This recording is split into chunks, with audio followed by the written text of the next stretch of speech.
And we continue with The Wonderful O by James Thurber. There were no clocks to mark the passing of hours, for Black had smashed them all.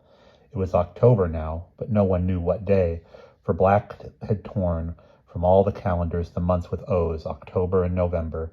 Little enough was left upright, unbroken or unravaged, and the town without its towers, and the countryside without its fountains and its pools, and the woods, which had lost their oaks and hemlocks, seemed deserted. The robins and the orioles had gone, and even the whippoorwill no longer sang. Then came the night the old man had predicted.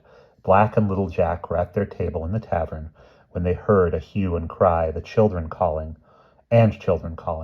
Dogs without an O, the beagles, bassets, and the spaniels set up a mournful howling.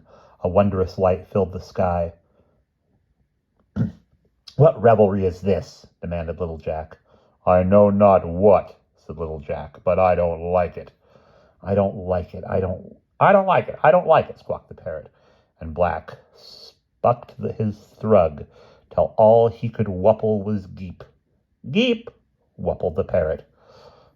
Black and little Jack strode to where the door had been, walking on earth because the floor was gone, and stared up toward the sky.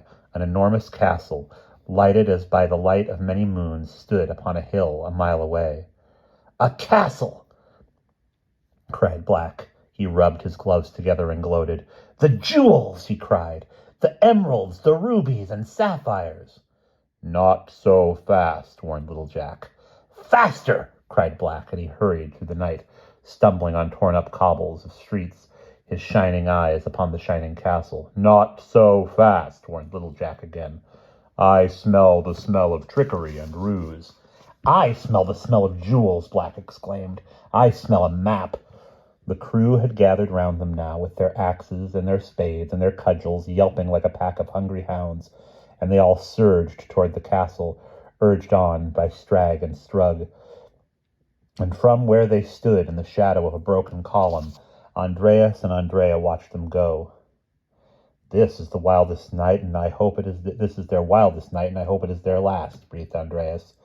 "Keep saying hope," the old man said, appearing out of nowhere, "for we shall need it."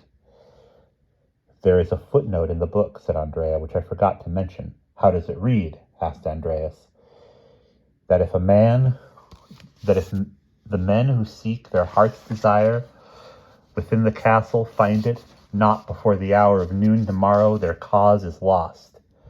"It gives them 2 long hours and 10, and they must have 100 men," said Andreas.